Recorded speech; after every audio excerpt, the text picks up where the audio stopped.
আফ্রিকার একটা ছোট্ট দেশ, নাম ক্যামেরুন।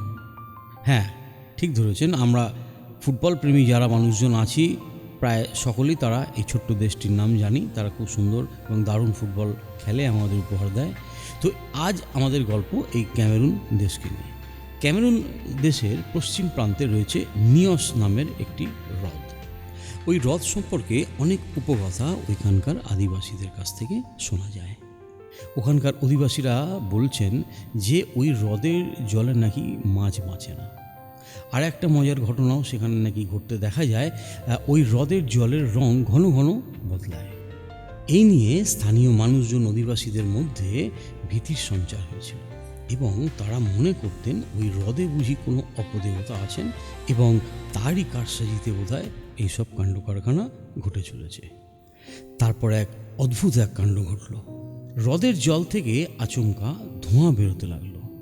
কয়েক ঘন্টা পরেই ভীষণ শব্দে সেই জল প্রায় 260-70 ফুট উঁচুতে লাফিয়ে উঠল। গ্রামের মানুষ ব্যাপারটাকে বিশ্বাস করতে শুরু করলো। ভাবলো এখানে নিশ্চয়ই অপদেবতা আছে। কেউ কেউ দিশেহারা হয়ে এদিক ওদিক পালাতে শুরু করলো।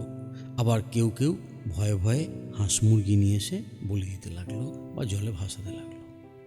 পৃথিবীর বিভিন্ন প্রান্ত থেকে তখন বিজ্ঞানীরা এই ব্যাপারটাকে অনুসন্ধানের জন্য সেখানে আসতে শুরু করলেন।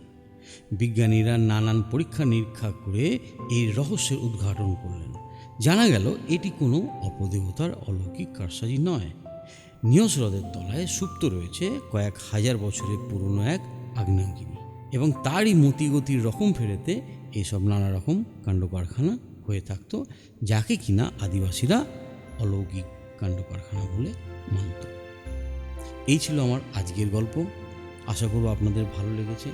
হ্যাঁ, সেই 60, 70, 80 সালের পুরনো খবরের কাগজ থেকে জোগাড় করা এইসব খবর আমি সুজয় আপনাদের সামনে নিয়ে আসি। যদি ভালো লাগে তাহলে অবশ্যই আমার চ্যানেলটা সাবস্ক্রাইব করবেন এবং ভবিষ্যতের জন্য অপেক্ষা করবেন। নমস্কার।